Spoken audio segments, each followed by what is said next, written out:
The stars looked different this far from Earth. Captain Jake Morrison stood on the bridge of Liberty's Dawn and watched the endless black stretch before him. 3 months into their mission, and the crew of 50 had seen things no human had ever witnessed before. They were explorers, scientists, dreamers who volunteered to go where Earth had never reached. The ship hummed quietly around them as it moved through space, scanning planets and asteroids for future colonies. Jake felt proud of his crew. They had worked together perfectly, mapping systems and collecting data that would help humanity expand beyond its home system. The mission was going exactly as planned until the sensors started screaming. Lieutenant Kate Sanders was the first to notice the readings. She had been a Marine before joining the space program, and her instincts were still sharp. The ship approaching them was massive, at least 10 times the size of Liberty's Dawn. Its hull was covered in strange symbols and weapons that looked far more advanced than anything Earth had built. Jake ordered his communications officer to send a greeting in every language Earth had programmed into their systems. They broadcast messages of peace and curiosity, explaining that they were explorers who meant no harm. The response came quickly, but it was not what they hoped for. The alien ship fired something at them, but it was not a weapon. It was a tractor beam that locked onto Liberty's Dawn and pulled them closer despite their engines fighting against it. Jake ordered everyone to remain calm and prepare for first contact. He straightened his uniform and told Kate to gather a security team. If these aliens wanted to meet face to face, humanity would show them that they were civilized and peaceful. The crew watched nervously as a docking tube extended from the alien vessel and attached to their airlock. Strange sounds echoed through the hull as something massive moved through the tube toward them. The airlock door opened and the humans got their first look at the Xanthari. They were huge, standing at least 8 feet tall with scales that looked like polished black stone. Each one had 4 arms and eyes that glowed with an orange light. They carried weapons that hummed with energy, rifles that looked like they could cut through the ship's hull. Their leader stepped forward, his scales darker than the others, with scars that told of many battles. He looked at the humans the way a lion might look at mice. There was no respect in those eyes, only contempt. Jake stepped forward with his hand extended in the universal gesture of peace. The alien leader did not take his hand. Instead, he spoke in a language that their computer struggled to translate. The meaning came through slowly but clearly enough. The Xanthari Empire owned this sector of space. The humans were trespassing. They would surrender their ship and come quietly, or they would be destroyed. Jake felt his heart sink but kept his face calm. He explained that they did not know this space was claimed, that they came in peace, that surely there was room for negotiation.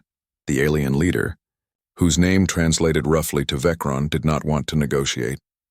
He gestured to his soldiers and they moved forward, weapons raised. They began herding the crew toward the cargo bay, their movements aggressive and threatening. Kate watched them carefully, noting how they moved, how they held their weapons, how they positioned themselves. She had been in combat before, in Earth's final wars before unification. She recognized soldiers who had never faced real resistance. These Xanthari expected fear to do their work for them. They expected the humans to simply give up because they were bigger and had better weapons. Kate caught Jake's eye and gave him a slight nod.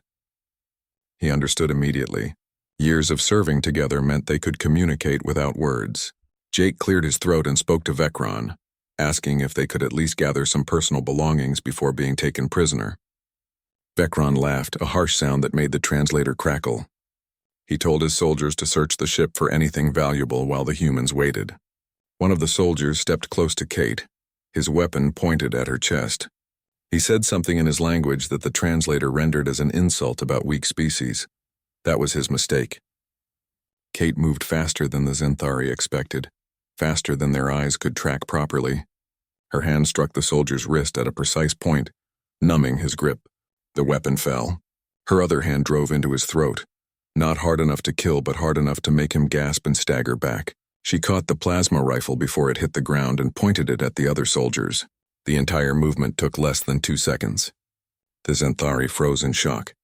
Their soldier was on his knees, gasping for air, disarmed by a creature half his size. Vecron was watching through a holographic display from his ship. His eyes widened as he saw what happened. No species had ever moved that fast against his soldiers. No species had ever dared to fight back. He felt something he had not felt in many years of conquest. He felt uncertain. But uncertainty made him angry and anger made him stupid. He opened a communication channel and his voice boomed through Liberty's dawn. The translator struggled with his rage, but the meaning was clear. Disarm her. Kill her if necessary. Show these humans what happens when they resist the Xanthari Empire. The soldiers rushed forward and Kate smiled. It was not a happy smile. It was the smile of a warrior who knew she was better than her opponents. She dropped low, using her smaller size as an advantage. The first soldier reached for her and she drove her elbow into his knee joint. The armor was strong, but joints were always vulnerable. He fell. She rolled past him and struck the second soldier in the throat with the rifle butt. He went down gasping. The third soldier was smarter and tried to grab her from behind. Kate dropped her weight and flipped him over her shoulder. He crashed into the fourth soldier, and they both went down in a tangle of limbs and armor. The other crew members were watching in amazement. Then Danny Cooper, the ship's engineer, grabbed a heavy wrench from a maintenance kit.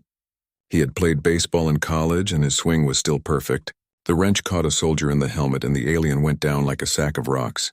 Nicole Hayes, their pilot, kicked another soldier in the back of his knee, and when he fell, she grabbed his weapon. Dr. Greg Palmer, who had been a combat medic before joining the mission, used a medical tool to disable another soldier's armor systems. Within minutes, the boarding party was down and groaning on the deck. Jake stood in the center of the chaos and realized something important. These aliens had conquered many species, but they had never fought humans. They did not know what evolution on Earth meant. They did not understand that humans had spent thousands of years fighting each other, developing combat techniques, learning every possible way to hurt and kill. Humanity had not reached the stars because they were peaceful. They reached the stars despite being very good at violence, and now the Xanthari Empire was learning that lesson the hard way. Fekron stared at his holographic display in disbelief. His elite soldiers, warriors who had fought in 40 campaigns across the galaxy, were lying defeated on the deck of a primitive human ship. These small creatures with their soft skin and fragile bodies had done the impossible. They had won a hand-to-hand fight against the Xanthari Empire's finest troops. Rage burned through him like fire. This could not stand. If other species learned that humans could defeat Xanthari soldiers, the Empire's reputation would crumble. Fear was their greatest weapon, and these humans had just destroyed it. He slammed his fist on the command console and ordered his weapons officer to target Liberty's dawn. They would destroy the ship and everyone on it, then claim it was a tragic accident during first contact. Jake saw the weapons powering up on the Xanthari flagship through their sensors. He had seconds to make a decision that would determine whether his crew lived or died. Most captains would try to run, try to escape, try to call for help. Jake was not most captains. He had served in Earth's Navy during the final unification wars. He had learned tactics from studying every naval battle in human history, from ancient ships ramming each other to modern spacecraft dancing through debris fields. He knew that running from a larger ship meant dying slowly, fighting meant dying quickly. But there was a third option that only a crazy person would try. He sat down in the pilot's chair and pushed Nicole aside gently. She started to protest but saw the look in his eyes and stepped back. Jake's hands moved across the controls and Liberty's dawn leaped forward directly toward the Xanthari flagship. The crew grabbed onto anything they could as the ship accelerated. Kate secured the captured Xanthari soldiers and then strapped herself into a seat. She had served with Jake long enough to know when he had a plan and when he was improvising. This felt like improvising, but she trusted him anyway. The Xanthari weapons opened fire and space lit up with energy beams. Liberty's dawn twisted and turned, dodging fire that should have hit them easily. Jake flew the ship like it was part of his body, anticipating where the enemy would shoot and moving before they fired. He had learned this during the war, flying supply runs through anti-aircraft fire over contested territories. Every pilot said he was insane. Every pilot also admitted he was the best. The Xanthari gunners could not believe what they were seeing. No ship that size should move that way. No pilot should be able to predict their firing patterns. But Jake was not just reacting. He was thinking 3 moves ahead like a chess player. He brought Liberty's dawn close to the flagship, so close that their hulls almost touched. At this range, the Xanthari weapons could not track them. Their targeting systems were designed for long-range combat against ships that followed predictable patterns. Jake was doing everything unpredictable. He positioned his ship next to their shield generators, the external units that protected the massive vessel. Liberty's Dawn had mining lasers, tools designed to cut through asteroids and extract valuable minerals. Jake had never thought about using them as weapons before, but desperate times called for creative solutions. He targeted the shield generators and fired. The mining lasers were not military weapons, but they were incredibly powerful. They burned through the Zenthari armor like it was paper. Sparks flew and explosions rippled across the flagship's hull. The shields flickered and died. Alarms blared on the Zenthari bridge as systems started failing. Vecron screamed orders at his crew, but they were panicking. Nothing in their training prepared them for this. Enemy ships were supposed to fight from a distance, following the established rules of space combat. They were not supposed to get close and use mining equipment as weapons. Jake moved to the next target, the weapons arrays themselves. The mining lasers cut through the mounting points and the massive guns went dark. Within 2 minutes, the Zenthari flagship was defenseless. Its shields were gone, its weapons were disabled, and its crew was in chaos. Jake moved Liberty's Dawn back to a safe distance and opened a communication channel. He spoke slowly and clearly, knowing their translator would need time to process his words. He told Vecron that humanity did not want war. They had come in peace and still wanted peace. But if the Zenthari wanted to fight, they had just learned that humans were very good at fighting. There was a long silence from the flagship. Jake could imagine the debate happening on their bridge. Vecron was probably arguing for revenge, for calling in reinforcements, for destroying these upstart humans no matter the cost. But someone with more sense was probably pointing out that they had just lost to a single small ship. What would happen if humanity sent a real warship? What would happen if Earth decided the Zenthari Empire was a threat? The communication channel crackled and a different voice came through, older and calmer than Vecron. This was someone with authority, probably the fleet commander or a political officer. The voice said that there had been a misunderstanding, that the Zenthari Empire respected strength, that perhaps they had been too hasty in their judgment. Jake accepted the apology but did not lower his guard. He told them that Liberty's Dawn would be leaving this sector immediately and returning to Earth space. He expected that his government would want to discuss what happened here. The Zenthari agreed quickly, probably eager to have the humans leave before they caused more damage. Jake ended the communication and let out a breath he had not realized he was holding. His hands were shaking from adrenaline. Kate came forward and put a hand on his shoulder. She told him that was the craziest flying she had ever seen, and she had seen a lot of crazy flying during the war. The crew began securing the ship and treating the injured. The captured Zenthari soldiers were confused and scared. They had been taught that they were superior warriors, that no species could stand against them. Now they sat in the cargo bay with their hands bound, defeated by creatures they had dismissed as weak. Dr. Greg Palmer treated their injuries despite what they had tried to do. He told them through the translator that humans fought when necessary, but healed whenever possible. The soldiers did not understand this philosophy, but they stopped struggling. Liberty's Dawn turned toward home, its engines pushing it away from Zenthari space as fast as possible.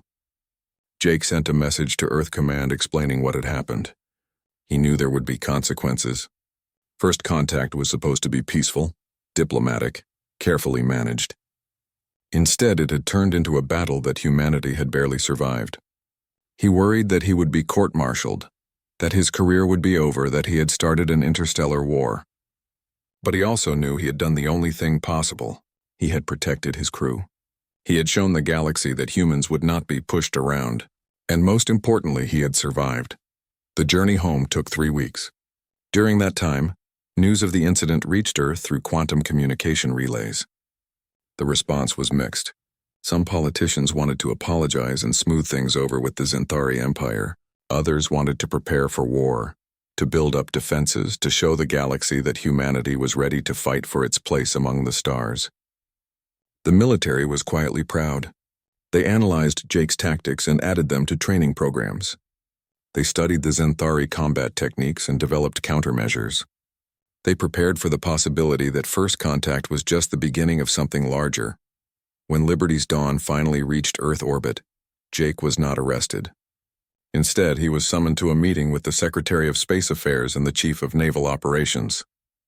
They told him that what he did was technically against regulations but practically brilliant.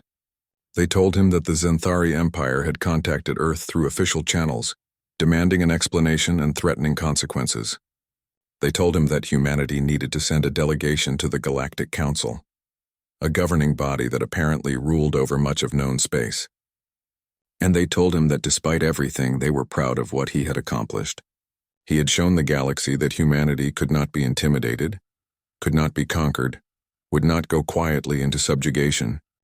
Ambassador Lisa Grant had spent 20 years in diplomatic service before being chosen to represent Earth at the Galactic Council. She had negotiated treaties, resolved conflicts, and maintained peace through the most difficult situations humanity had faced. But nothing in her experience prepared her for walking into a chamber filled with 40 different alien species, all of them watching her with curiosity, suspicion, or hostility. The council station was enormous, a structure that made Earth's largest space stations look like toys. The chamber itself was a massive sphere where each delegation floated in their own section, protected by atmospheric bubbles that maintained their specific environmental needs. Lisa wore a simple black suit and carried herself with calm dignity as she floated toward the human section alongside Kate Sanders, who had been assigned as her security escort. The Xanthari delegation occupied the largest section of the chamber.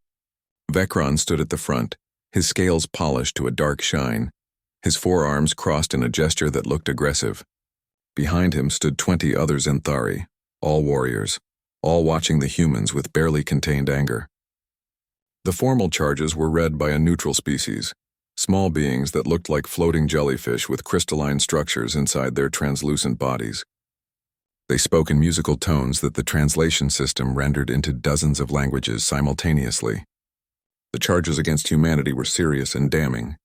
Unprovoked violence against Xanthari personnel, destruction of military property belonging to a sovereign empire, threatening behavior toward an established galactic power, failure to follow proper first contact protocols. The list went on and Lisa listened without expression. Vecron stepped forward when the charges were finished. He spoke with barely controlled rage, his words translated into harsh accusations.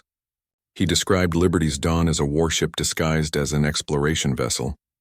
He claimed the humans had planned the attack, that they were testing Xanthari defenses, that they were a dangerous species that needed to be contained before they threatened the entire galaxy. He demanded that humanity be classified as hostile and quarantined to their home system. He wanted all human ships confiscated, all human technology restricted, all human expansion stopped. Several smaller species in the chamber shifted nervously at his words. The Xanthari had a reputation and many species had learned to fear them. Lisa waited until Vecron finished speaking. She thanked the council for allowing Earth to respond and then began her defense. Her voice was calm and measured, never rising in anger or desperation. She presented the complete sensor logs from Liberty's Dawn, showing every moment of the encounter from the initial detection to the final departure. The logs showed clearly that the Xanthari had fired first, had boarded first, had threatened first. They showed Jake's repeated attempts at peaceful communication. They showed the Xanthari soldiers attacking the crew. They showed Vecron's order to kill the humans. The chamber was silent as the evidence played across holographic displays. Then Lisa asked a simple question that cut through all the political posturing. If another species boarded your ships uninvited, threatened your people with weapons, and then opened fire when you defended yourselves, what would you do? The question hung in the air and the delegates shifted uncomfortably. Several species had their own difficult histories with the Xanthari Empire. Some had paid tribute to avoid conflict. Others had lost territory to Xanthari expansion. They recognized the pattern of aggressive behavior that Lisa was describing. She continued speaking, her tone shifting from defensive to something more assertive. She explained that Earth had been in space for barely a century, compared to species that had traveled the stars for thousands of years. But humanity had been fighting itself for 5,000 years before that. They had perfected warfare in ways that other species could not imagine because they had to. Human history was written in blood and conflict, in endless wars and tactical innovations. Humanity had learned to be good at violence not because they wanted to, but because survival demanded it. And now they were offering that expertise to the galaxy. They would defend themselves when attacked, but they would rather defend others who could not defend themselves. It was a brilliant diplomatic move. Lisa was not apologizing for what happened. She was offering an alliance. The smaller species in the chamber began talking among themselves. Several delegations sent private messages to the human section, asking questions about Earth's military capabilities, defense systems, and willingness to share technology. The Xanthari Empire had maintained power through intimidation and overwhelming force. Now there was a species that could match that force and was offering to use it for protection rather than conquest. The council deliberated for 3 days. During that time, Lisa and Kate remained at the station, meeting privately with various delegations. The conversations were revealing. A species called the Rennie, small mammals with 6 legs and intelligent eyes, told Lisa that they had been paying tribute to the Xanthari for 200 years. They wanted to stop but feared annihilation if they refused. A species called the Vorian, tall, thin beings with skin like tree bark, explained that they had lost 3 colony worlds to Xanthari expansion. They had appealed to the council, but nothing had been done because no one wanted to challenge Xanthari military power. Lisa listened and made no promises, but she let them know that Earth understood their situation. On the 4th day, the council reached its verdict. The charges against humanity were dismissed. The evidence clearly showed that the Xanthari had initiated hostilities, and the humans had responded with appropriate force. However, the council also imposed restrictions on human expansion. Earth would be watched closely for the next 10 years. Any aggressive territorial moves would be met with collective council action. It was a compromise that satisfied no one completely but prevented war. The Xanthari were furious but bound by council law. Vecron left the chamber without speaking to Lisa, his body language radiating anger and humiliation. Lisa knew this was not over. The Xanthari Empire had been embarrassed twice now, first in combat and then in the political arena. Pride would demand some kind of response. She reported her concerns to Earth and received instructions to establish a permanent embassy at Nova Point, a neutral trading station where dozens of species conducted business. The embassy would serve as Earth's official presence in the galactic community. Jake Morrison was reassigned from Liberty's Dawn to command the embassy's security force. Kate Sanders would serve as his second-in-command. The embassy staff would include diplomats, scientists, trade negotiators, and cultural liaisons. Among the civilian staff were Dr. Carl Hayes, a xenobiologist eager to study alien life forms, and his wife Diane, who would manage the administrative staff. They brought their 16-year-old daughter Emma, a bright teenager who adapted quickly to life among aliens. Emma became popular among the embassy staff and even some of the alien traders who visited Nova Point. She had a gift for languages and learned to speak basic Rennie within weeks. Her parents worried about raising a child in such a dangerous environment, but Emma thrived on the excitement. The embassy opened 6 months after the council hearing. It was a modest facility by galactic standards, just 20 rooms and a small docking bay, but it represented something important. Humanity was here to stay. They would not be intimidated or pushed back to Earth. They would build relationships, establish trade, and prove that they could be productive members of the galactic community. Lisa worked tirelessly to meet with other species, to learn about their cultures, to find common ground. She discovered that many species were tired of the old power structures. They wanted change but feared the consequences of pushing for it. Jake focused on security, which was a challenging task, given the variety of threats on a station with dozens of species. Some species were naturally aggressive. Others brought conflicts from their homeworlds with them. Fights broke out regularly in the commercial districts. Pirates and smugglers used the station as a meeting point. Jake established patrol patterns, trained his security force in non-lethal techniques for dealing with different species, and built a network of informants who kept him aware of potential problems. He knew that the embassy's safety depended on good intelligence and quick response. Everything changed when the distress signal arrived from Outpost 7. It was a remote human mining facility on an asteroid near the border of Xanthari space. The message was brief and terrifying. Armed raiders, overwhelming force. Colonists being taken as prisoners. The communication cut off abruptly. Lisa immediately contacted the Galactic Council and requested peacekeepers. The Council promised to send a response team, but they were 12 hours away. The nearest human military vessel was 2 days out. Jake looked at the timeline and knew that waiting meant those colonists would be gone, sold into slavery or killed. He made a decision that could end his career. He was taking his embassy security force to mount a rescue. Lisa should have stopped him. Regulations were clear about unauthorized military operations, but she looked at Jake and saw the same determination that had saved Liberty's Dawn. She gave him permission and told him to bring everyone home. Jake gathered his security force of 20 Marines and explained the situation. They had one fast courier ship, limited weapons, and no legal authority to conduct a rescue operation in disputed space. They would be outnumbered and outgunned by whoever had attacked Outpost 7. Every regulation said they should wait for proper military support. Jake gave them the choice to stay behind. Not one person took it. They loaded into the courier ship within 15 minutes, grabbed every weapon the embassy had, and launched toward the coordinates where Outpost 7 was bleeding its distress signal into the void. The journey took 4 hours at maximum speed. Kate spent that time reviewing what intelligence they had on the outpost. It was a small operation, just 37 colonists mining rare minerals from an asteroid field.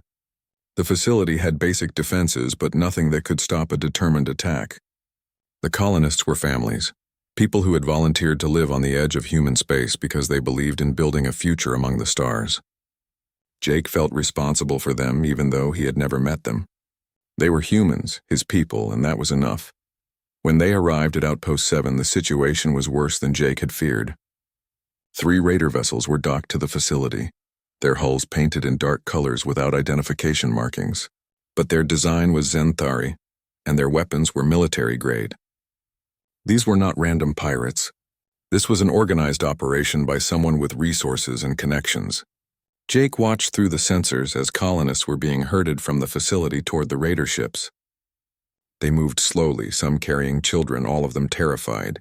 Armed raiders walked beside them, weapons ready, pushing anyone who moved too slowly. Jake counted at least 40 raiders on the facility, and probably another 20 on the ships. His force of 20 was outnumbered 2 to 1. Their courier ship was fast but lightly armed. No match for 3 raider vessels if it came to a direct fight. Nicole Hayes was piloting, and she looked at Jake with concern. She asked what the plan was, and Jake realized he was making it up as he went. He split his force into 3 teams. Kate would lead 8 Marines in a direct assault on the facility to free the hostages. Sergeant Alex Porter would take 6 Marines to sabotage the raider ships so they could not escape. Jake would stay on the courier with Nicole and Danny Cooper to provide fire support and distraction. They approached from the dark side of the asteroid, using its mass to hide their approach from the raider sensors. Alex's team launched first, using thruster packs to cross the distance in silence. They wore magnetic boots and crawled across the asteroid's surface like spiders, approaching the raider ships from below where sensors rarely looked. Kate's team went next, heading for a maintenance airlock that was too small for Zenthari to use comfortably. It was barely big enough for humans, but that made it perfect. They breached the airlock quietly, cutting through the external lock with plasma torches and sliding into the facility's maintenance tunnels. Jake watched both teams move into position before starting the distraction. He ordered Nicole to bring the courier ship around the asteroid and into direct view of the raider vessels. Their sensors would detect the human ship immediately and respond. Nicole brought the ship screaming around the rock face with all lights blazing and weapons charging. The raider vessels reacted exactly as Jake predicted. Alarms sounded and their defensive weapons came online, targeting the courier ship. Nicole began flying evasive patterns, weaving through space like she was dancing. Energy beams cut through the void where the courier had been milliseconds before. Inside the facility, Kate's team moved through the maintenance tunnels with practiced efficiency. They had trained for urban combat, for hostage rescue, for operations in confined spaces. The tunnels were dark and cramped, but they navigated by thermal imaging and hand signals. They reached a junction point where they could hear voices above them. The translation devices picked up Zenthari speech and laughter. The raiders felt safe and confident. They did not expect resistance. Kate positioned her team below a grating that looked into the main corridor. She counted 6 raiders guarding 37 colonists who sat huddled together, scared but unharmed so far. Kate made a gesture, and 3 Marines lifted the grating silently. She dropped through first, weapon raised, and fired before the raiders could react. Her weapon was set to rapid stun pulses, non-lethal but effective. The first raider went down. The second turned and she shot him twice. The third started to raise his weapon and a Marine behind Kate dropped him. Within 5 seconds, all 6 guards were unconscious on the floor. The colonists stared in shock, and then one of them, a woman named Sarah, recognized the human military insignia. She started crying and the others joined her. Kate told them to stay quiet and stay low. They were leaving, but they had to move fast. Outside, Alex's team had reached the raider ships. They planted charges on the engine systems and power cores, small explosives designed to disable rather than destroy. Alex had been a demolitions expert before joining the embassy security force, and he knew exactly where to hit each system for maximum effect. The charges were set on timers synchronized to go off simultaneously. His team finished their work and moved back across the asteroid surface, heading for the extraction point. The raiders on the ships never knew they had been there. Jake's courier ship was taking a beating. Nicole was an excellent pilot, but they could not dodge forever. The raider vessels had more weapons and better targeting systems. Danny was operating their single defensive cannon, returning fire whenever he got a clear shot. He was not trying to destroy the raider ships, just keep them focused on the courier. One energy beam came too close and scraped across their hull. Alarms blared and the ship shuddered. Danny reported minor damage, but systems were still operational. Jake told Nicole to keep flying. They just needed another 2 minutes. Kate was moving the colonists through the facility toward the hangar bay where their own small transport ships were docked. The raiders had not destroyed the transports yet, probably planning to steal them later. Kate's team secured the hangar and started loading colonists onto the ships. Sarah helped organize people, keeping them calm and moving. A child was crying and his mother tried to soothe him. Kate checked her chronometer and knew the charges would blow any second. She told everyone to hurry and strap in. The explosions came right on schedule. All 3 raider vessels went dark simultaneously as the charges destroyed their power cores and engine systems. Emergency lights flickered on, but main power was gone. The ships were dead in space, no weapons, no shields, no engines. On the raider flagship, the commander started screaming orders, but there was nothing his crew could do. They were trapped and helpless. Jake saw the explosions through his sensors and smiled. He opened a communication channel to all raider vessels in the facility. His voice was calm and cold. He told them they had 60 seconds to evacuate in escape pods. Anyone still aboard after that would be left to die when the facility's reactor was destroyed. It was a bluff, but the raiders did not know that. 58 seconds later, escape pods started launching from the raider ships and the facility. The raiders abandoned their operation and their captured colonists, choosing survival over pride. Kate's team watched them go and finished loading the last colonists onto the transport ships. They launched from the hangar and headed for the courier ship. Alex's team was already aboard, grinning at each other and exchanging fist bumps. They had pulled off an impossible rescue against superior numbers and won without killing anyone. It was exactly the kind of operation that would make human military history. The courier ship and the transport vessels formed a small convoy and jumped to faster-than-light speed, leaving the disabled raider ships and the empty facility behind. Jake sent a message to the Galactic Council peacekeepers, giving them the coordinates and suggesting they might want to investigate who was behind the raid. He also sent a message to Earth Command explaining what happened and accepting full responsibility for the unauthorized operation. He expected to be court-martialed, but he did not care. The colonists were safe, and that was all that mattered. The journey back to Nova Point took 6 hours, and the colonists spent that time thanking their rescuers, sharing food, telling stories about their lives. Emma Hayes' father, Carl, was among them. He had been at the outpost conducting research when the raid happened. He hugged his daughter when they docked at the embassy and cried with relief. News of the rescue spread across the galaxy faster than light. The humans had not just saved their colonists, they had humiliated a Zenthari raiding force without firing a single lethal shot. The precision, the tactics, the sheer audacity of the operation impressed some species and terrified others. Earth's military analysts reviewed the footage from helmet cameras and sensor logs. They wrote a formal reprimand for Jake for exceeding his authority and conducting an unauthorized military operation. Then, in a classified meeting, they promoted him to captain and authorized expansion of the embassy security force to a full battalion. The official message was clear: follow the rules. The unofficial message was equally clear: protect our people no matter what. But not everyone celebrated the success. Commander Vecron watched the news reports with growing rage. The raiders had been his operation, an unofficial probe to test human defenses and resolve. He had expected the humans to wait for proper authorization, to follow galactic protocols, to be civilized. Instead, they had acted like humans, aggressive and effective, and completely unpredictable. He had been humiliated 3 times now. The fight on Liberty's dawn The council hearing and now this rescue operation. His pride demanded satisfaction, and his position in the Zenthari hierarchy depended on restoring his reputation.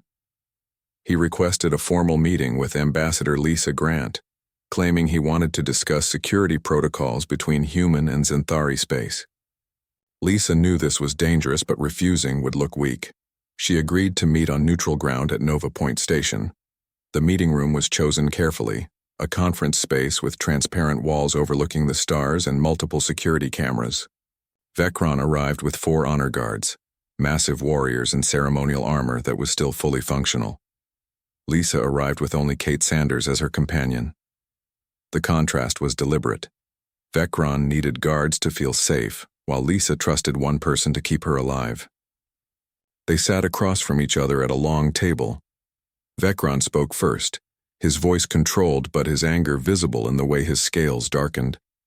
He talked about the Zenthari Empire's history, how they had brought order to chaos, how their military strength maintained peace across dozens of systems. He suggested that humanity's aggressive actions were destabilizing the galactic order. He implied that continued human expansion would be met with resistance. He never quite made a direct threat, but the meaning was clear. Back down or face consequences. Lisa listened without interrupting. She had dealt with bullies before, both human and apparently alien. When Vecron finished speaking, she leaned forward, and her voice was calm but sharp as a blade. She told him that humans did not want to dominate the galaxy. They had spent thousands of years learning that conquest brought nothing but more war, but they would not be dominated either. They would not be threatened, intimidated, or forced to abandon their people. Not for politics, not for diplomacy, not for fear of making enemies. She explained that humans practiced restraint because they knew what happened when they did not. They chose diplomacy because they were good enough at war that they did not need to prove it constantly. Vecron's scales darkened further, shifting to an almost black color that indicated rage in Zenthari physiology. His hand moved toward his sidearm, a ceremonial plasma pistol that was perfectly functional despite its decorative appearance. His guards tensed, reading his body language and preparing to act. It was a moment balanced on a knife's edge where one wrong move would trigger violence that could start a war. Kate's hand moved to her own weapon with speed that made Vecron freeze. Her expression did not change, but her eyes were cold and focused. She did not draw the weapon, but her hand rested on it with the casual confidence of someone who knew exactly how fast she could move. The moment stretched for what felt like forever, but was probably only 3 seconds. Vecron's hand stopped moving toward his weapon. He straightened slowly, and something shifted in his posture. It was not defeat or submission. It was recognition. He was looking at Lisa and Kate, the way one warrior looks at other warriors when he realizes the fight will cost more than he is willing to pay. His voice was quieter when he spoke again. He told Lisa that her species was dangerous. She agreed immediately and without apology. Yes, humans were dangerous, but they would rather be dangerous friends than necessary enemies. The choice had always been his. Vecron stood and his guards followed his lead. He left the conference room without another word. Lisa watched him go, and released a breath she had not realized she was holding. Kate relaxed her stance but kept her hand near her weapon until Vecron was off the station. They returned to the embassy, and Lisa sent a full report to Earth. She expected fallout, but instead received commendation. The diplomats on Earth were learning the same lesson the military had already understood. Sometimes peace required the credible threat of overwhelming violence. Humanity had that threat and was willing to use it selectively. Word spread through the Galactic Council about the confrontation. The smaller species who had been watching, humanity with interest now began approaching with concrete proposals. The Renni requested human military advisors to help train their defense forces. The Vorin asked about purchasing human weapon systems. A dozen other species sent diplomatic feelers asking about alliances, trade agreements, and cultural exchanges. They had seen countless warrior species, but never one that won through making friends of everyone, except those who insisted on being enemies. Lisa worked 18-hour days managing the flood of diplomatic requests. The embassy staff expanded from 20 people to over 100 within 3 months. Trade deals were negotiated for Earth resources and alien technology. Cultural exchange programs brought human students to alien worlds and vice versa. Scientists collaborated on research projects that neither species could have completed alone. Humanity was becoming woven into the fabric of galactic civilization, not through conquest, but through cooperation, backed by the clear understanding that cooperation was a choice they offered, and aggression would be answered in kind.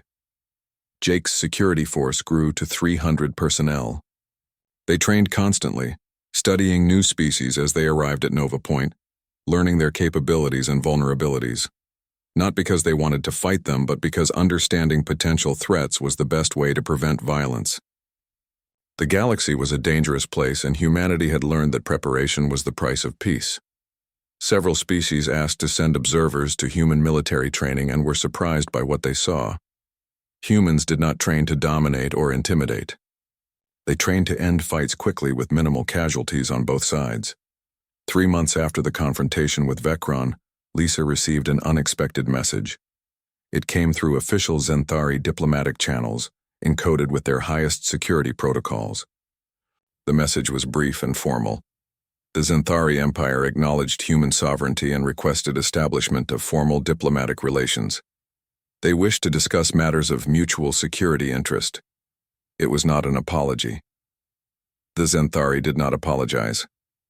But it was recognition, and in the complex dance of galactic politics, recognition was worth more than any apology could be. Lisa showed the message to Jake. He was in his office reviewing security reports when she arrived. He read it twice and then smiled. Lisa asked him what he thought it meant. Jake said it meant they had won without having to destroy anyone. The Zenthari had learned the same lesson as everyone else. Humanity could not be pushed around but was reasonable to deal with if approached with respect. Lisa asked if he thought it was genuine. Jake said time would tell, but the fact that Vecron's pride had bent far enough to send the message suggested the Zenthari leadership understood reality better than their field commander had. Life on Nova Point continued, with humanity becoming a fixture rather than a curiosity. Emma Hayes attended the station's multicultural school where children from 20 different species learned together. On her first day, she sat between a young Zenthari whose father had served on Vecron's flagship and a small nervous child from a species that had been bullied by larger powers for generations. The Zenthari child was wary, clearly told by parents to be careful around humans. The other child was frightened of everyone. Emma smiled at both of them and offered to share her lunch. She told them that her father said everyone was just trying to survive out here and they might as well do it together. The Zenthari child considered this carefully. The concept was foreign but not unwelcome. After a moment, he nodded slowly and accepted a piece of fruit. The other child relaxed visibly and took a sandwich. The three of them ate together while their teachers watched with cautious optimism. In that moment, in a simple act of childhood kindness, the future took a different shape. A galaxy where humans were known not just for being warriors, but for being warriors who chose friendship first, and violence only when every other option was gone. Jake stood at the window of his office and looked out at the stars. He thought about how far humanity had come in such a short time.